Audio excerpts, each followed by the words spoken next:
સાવરકુંડલામાં ધાર્મિક દબાણોના મુદ્દા સામે હિન્દુ સમાજનો વિરોધ.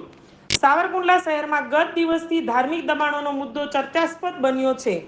શહેરના તંત્ર દ્વારા 36 ધાર્મિક દબાણો દૂર કરવાની નોટિસ આપવામાં આવી છે, જેમાં દેવી દેવતાઓના મંદિરો અને અન્ય ધાર્મિક સ્થાપનોનો સમાવેશ થાય છે. આ નોટિસનો વિરોધ કરતા સાવરકુંડલાના હિન્દુ સમાજ અને વેપારી સંગઠનો દ્વારા સાવરકુંડલા શહેર સજ્જડ બંધ કરી વિરોધ દર્શાવવામાં આવ્યો હતો. આ વિરોધ પ્રદર્શન દરમિયાન હિન્દુ સમાજના લોકોએ મામલતદારને આવેદનપત્ર આપીને તમામ હિન્દુ મંદિરો ન તોડવા માંગ કરવામાં આવી હતી. આ આવેદનપત્રમાં સંતો, મહંતો અને હજારો હિન્દુ સમાજના લોકોની હાજરીમાં આવેદનપત્ર આપવામાં આવ્યું હતું. હાલમાં આ મામલો ખૂબ જ ગરમાગતો બન્યો છે. રિપોર્ટર રજાકભાઈ જાખરા, સાવરકુંડલા.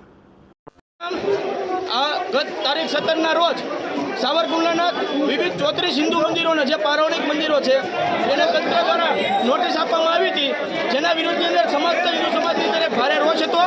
આ રોષના પગલે આજ રોજ મામલતદાર સાહેબને એક આવેદનપત્ર સાવરકુંડલા સમસ્ત હિન્દુ સમાજ દ્વારા આપવામાં આવ્યું છે કે આગામી 24 કલાકની અંદર જે નોટિસો પ્રતિષ્ઠિત થઈ છે એ જ મંદિર નહીં તોડવાની નોટિસ લગાડી દેવામાં આવે, અન્યથા 24 કલાક પછી સમસ્ત હિન્દુ સમાજ આનાથી પણ વધારે ઉગ્ર આંદોલન કરવા માટે મજબૂર થશે.